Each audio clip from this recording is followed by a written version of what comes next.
साथियों नमस्कार। समस्त भारतवर्ष के होमगार्ड जवान महिला जवानों को हाथ जोड़ के नमस्कार।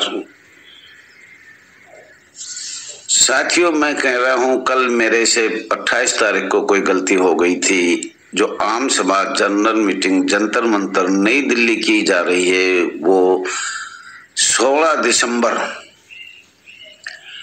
2024 को बार सोमवार को है, वो रविवार लिख दिया गया गलती से, इसलिए हाथ जोड़ के क्षमा चाहता हूं। All India home guard welfare association register number 34,987 की मीटिंग, स्थान जंतर मंतर नई दिल्ली, समय 10 बजे से 3 बजे तक और दिनांक 16 दिसंबर बार सोमवार 2024। ये एक दूसरे के पास भेजने का कष्ट करें। हम बार बार लिखेंगे फिर भी भूल जाते हैं, क्योंकि ये चैनल वीडियो कोई पढ़ता है कोई नहीं पढ़ता है पूरे भारत में, तो इसलिए हाथ जोड़ के क्षमा चाहता हूँ। याद रखना है 16 दिसंबर बार सोमवार 2024। कैलेंडर में बूढ़ा आदमी देखने से गलती होगी, मुझे आशा है कि आप क्षमा कर दोगे। तो साथियों ये बात एक दूसरे को जरूर भेजना है, जरूर से जरूर भेजना है, गलती मत करना। मैं भी बार बार सभी को लिखूंगा। और मैं all India home guard welfare association register number 34,987 का राष्ट्रीय अध्यक्ष रघुवीर सिंह दहिया, मोबाइल नंबर 99 96 31 88 89।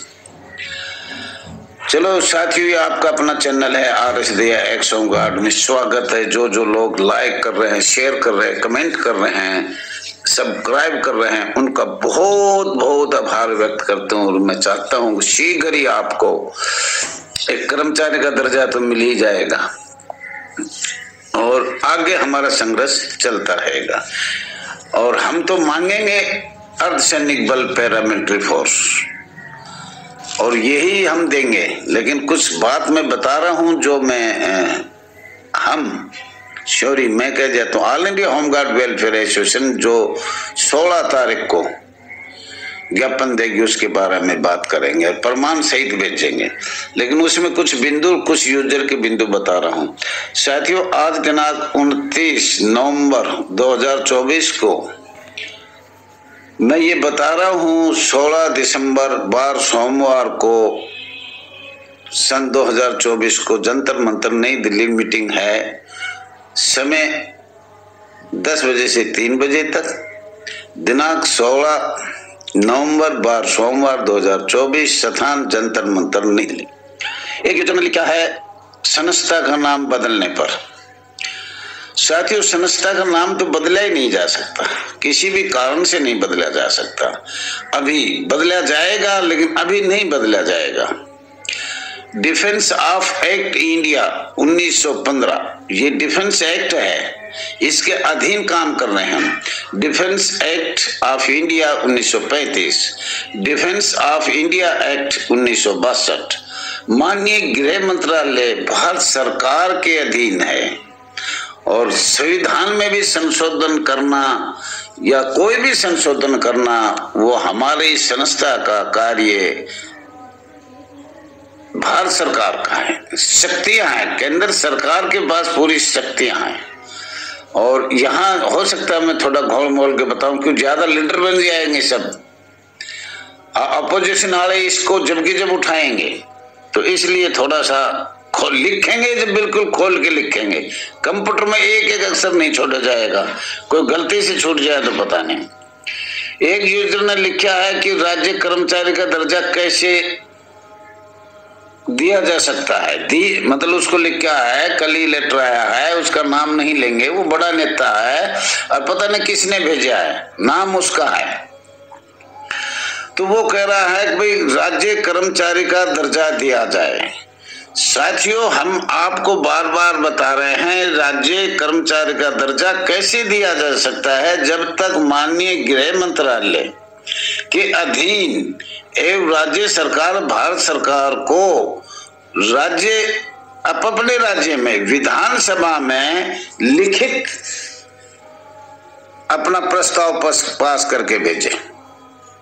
ऐसे नहीं जाएगा। जैसे आपने लिख दिया कह दिया ऐसे नहीं होगा। मैं बता रहा हूँ, हर बात का तरीका है। अमेंडमेंट इम्प्लीमेंट जब होता है जब किसी बात का जोर हो।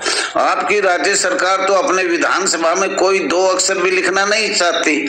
अगर ये लिख के दे तो कुछ ना कुछ हो सकता है, पर कोई भी राज्य सरकार या केंद्र शासित सरकार या विंग बॉर्डर लिख के ही नहीं दे रहे, तो राज्य सरकार का तो मतलब ही नहीं है। और राज्य सरकार के इसलिए मतलब नहीं है। अनुच्छेद 55 का संविधान देखा जाए, जो लिखता है वो पता नहीं उसके साइन कैसे कर देता है या नाम कैसे लिखता है। एक रूपता के लिए, एक देश के लिए रखने के लिए ये बनाया गया था, जो आपको बार बार 1959 दिल्ली होमगार्ड के नियम में देखो और कहीं के नियम में देखो, सबके पूरे भारतवर्ष के जितने भी बॉम्बे 1947 पढ़ के देखो, भारत का संविधान पढ़ो और कुछ पढ़ो, जब तो कुछ पता लगेगा। और खाली लिख दिया राज्य कर्मचारी का दर्जा फलाने दिया जाएगा, कैसे दिया जाएगा उसका प्रमाण दो, हमें बताओ ना। हम बता रहे हैं अनुच्छेद 55 संविधान का देखा जाए, सभी चार्टर देखे जाए। अब वो उसको यही नहीं पता चार्टर केंद्र सरकार के अधीन होता है या राज्य सरकार के अधीन होता है। लिखने में तो कोई भी किसी का नाम नीचे लिख दिया जाता है। और मैं क्षमा चाहता हूं उसको कहने के लिए, मैं इतना बोल रहा हूं। चार्टर, माननीय गृह मंत्री ने 22 नवंबर को बोला था चार्टर, होमगार्ड का चार्टर।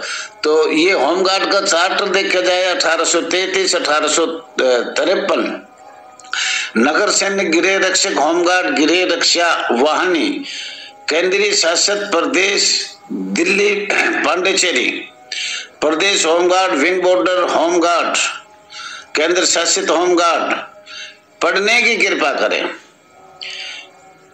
क्योंकि बॉम्बे एक्ट 1947 क्या है ये भी पढ़ के देखेंगे। ये बॉम्बे एक्ट पूरे भारत में क्या, अभी आपको बताया है केंद्र शासित प्रदेश में भी है, प्रदेश होमगार्ड में भी है और विंग बॉर्डर में भी है। तो इस पर ध्यान दिया जाए, ये है क्या।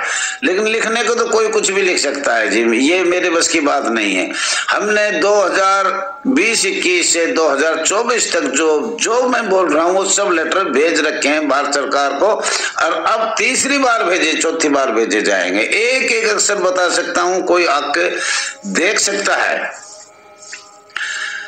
भारत के संविधान अनुच्छेद 19 देखा जाए, हमें आज तक उसका लाभ नहीं मिल पा रहा। अधिकारी कहते हैं हम इसको जानते नहीं, ये इस संस्था पर लागू ही नहीं है। तो जब ये भारत का संविधान 19 को अच्छी तरह पढ़ो, इस संस्था में लागू ही नहीं है। अधिकारी बार बार बता रहा हूं मैं, तो ये भी आपको मैं बताना चाह रहा हूं, मौलिक अधिकार भी इस संस्था को कोई लागू नहीं है।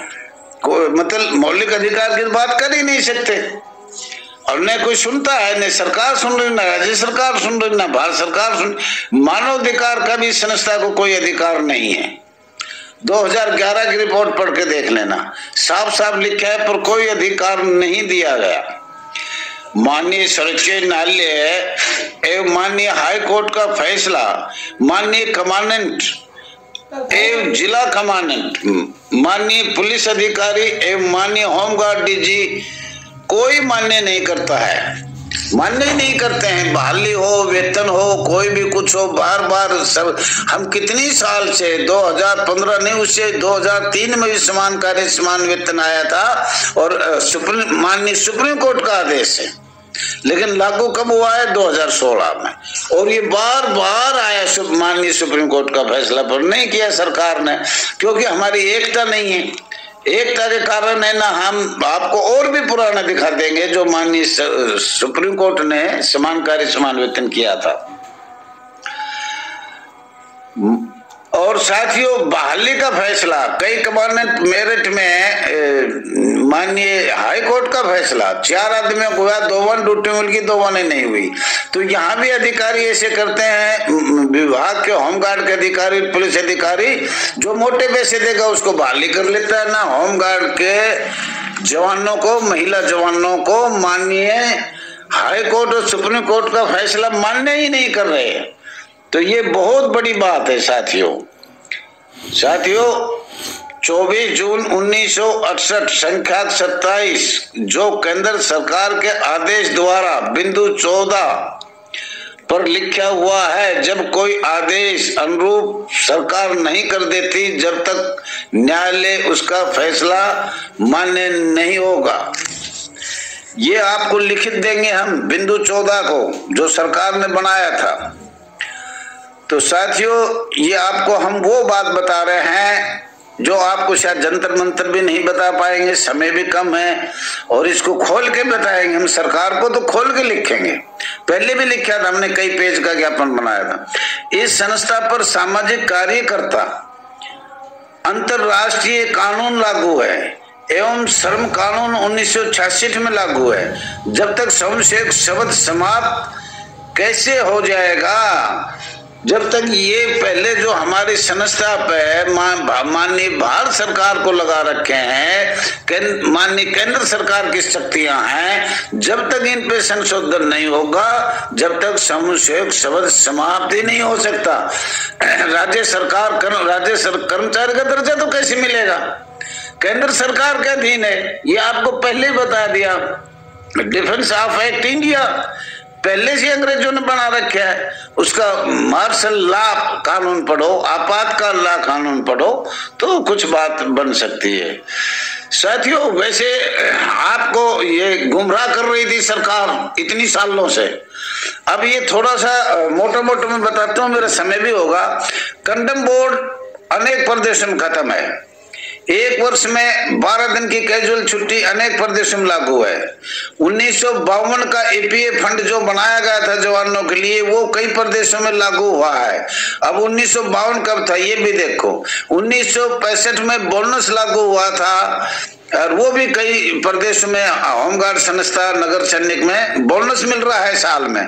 मात्र तो छुट्टी लागू कई स्टेटों में हो रही है। चंडीगढ़ पंजाब आने जाने का किराया माफ है। मध्य प्रदेश गंभीर चोट लगने पर पेंशन का भी प्रावधान है, और कई प्रदेशों में बिजली बोर्ड में ड्यूटी लगने पर साप्ताहिक छुट्टी भी है, और शहीद होने पर ईंधन का 15-20 हजार रुपये या जो भी है अलग अलग स्टेटों में वो लागू है। तो साथियों, मैं आपको कहना चाह रहा हूं, कर्मचारी का दर्जा तो आपको मिल ही गया।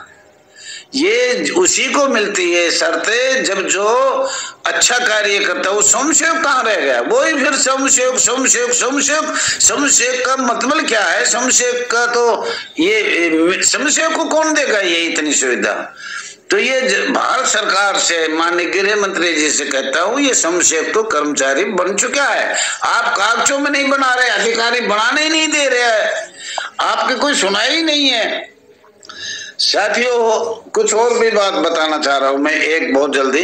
भारत सरकार कंपनी बुक या भारत सरकार के आदेश जो भी दिए हुए हैं वो आज तक किसी भी प्रदेश में लागू नहीं किए गए, और वो अलग अलग वो भी भेजा जाएगा। सब मैंने भेज रखा, आगे भी भेजा जाएगा। साथियों,